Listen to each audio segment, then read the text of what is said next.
ახალგაზრდა იურისტთა ასოციაცია 2024 წლის ნოემბერ-დეკემბრის აქციებზე წყლის ჭაობში შერეული ნივთიერებებით დაზიანებული მოქალაქეების სახელით სამართალ წარმოებას იწყებს და საქართველოს პროკურატურას შესაბამისი კომუნიკაციით მიმართავს. არასამთავრობო ორგანიზაცია 2025 წლის 1 დეკემბერს BBC-ს მიერ გამოქვეყნებულ დოკუმენტურ ფილმს ეყრდნობა, სადაც ნათქვამია, რომ ქართულმა ოცნებამ დემონსტრანტების დასაშლელად სავარაუდოდ წყლის ჭაობში შერეული ქიმიური ნაერთი ბრომობენზილ ციანიდი გამოიყენა. საიას თავმჯდომარის თამარ ონიანის თქმით, დემონსტრანტთა ნაწილი, რომლებმაც წყლის ჭავლის ზემოქმედება განიცადეს, ხედველობის გაუარესებაზე, სუნთქვის უკმარისობაზე, ნევროლოგიურ პრობლემებზე, სმენის გართულებასა და ჯანმრთელობის სხვა პრობლემებზე მიუთითებენ. ორგანიზაცია ამ ეტაპზე სამართლებრივად 7 დაზარალებულს იცავს. საია პროკურატურისგან მათ შორის პასუხისმგებელ პირთა გამოსავლენად აუცილებელი საგამოძიებო მოქმედებების ჩატარებას და 7 პირის დაზარალებულად ცნობას ითხოვს.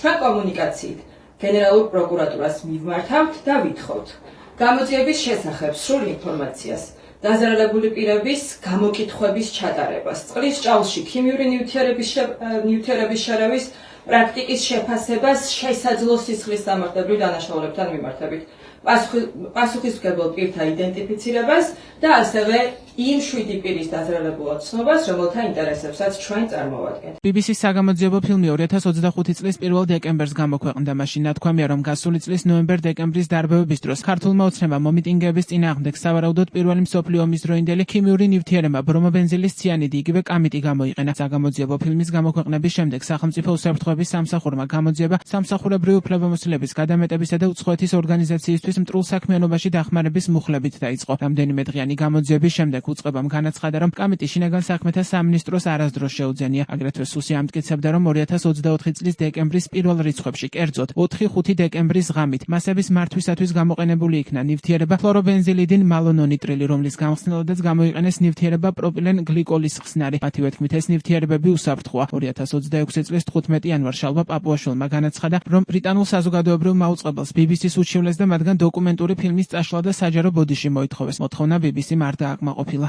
გამოყენებული საშუალებების კანონიერებისა და პროპორციულობის შეფასებას მივყავართ დასკვნამდე, რომ ეს უტოლდება მათ შორის სისხლის სამართლებრივად დასჯად ქმედებებს. ქიმიური გამაღიზიანებლების წყლის ჭაობში შერევის პრაქტიკა საქართველოში მკაფიოდ არ არის რეგულირებული.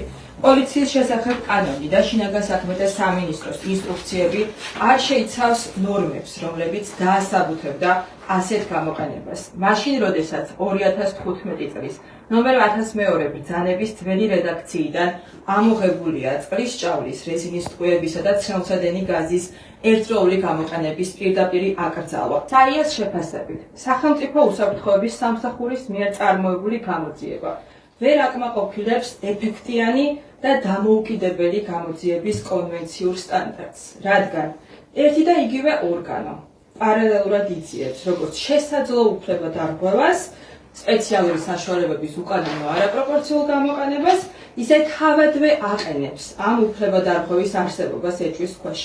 ასეთ კონფიგურაციაში გამოძიება ძირს უთხრის როგორც ინსტიტუციურ, იერარქიულ, ისე პრაქტიკულ დამოუკიდებლობას. BBC-ს დოკუმენტურ ფილმს სამარცხვინო პროპაგანდისტულ სიუჟეტს უწოდებს ირაკლი კობახიძე. მისი თქმით, სახელმწიფო უსაფრთხოების სამსახურმა მკაფიოდ განმარტა, რომ შეკრების დაშლის დროს არც ერთი საერთაშორისო დონეზე აკრძალული ნივთიერება გამოყენებული არ ყოფილა. ჟურნალისტის დამაზუსტებელ კითხვაზე, რომ უსაფრთხოების სამსახურის განმარტება მხოლოდ 4-5 დეკემბრის აქციებს ეხებოდა, კობახიძემ ისევ გაიმეორა, რომ საზოგადოებას საკითხის გარშემო დეტალური ინფორმაცია მიეწოდა.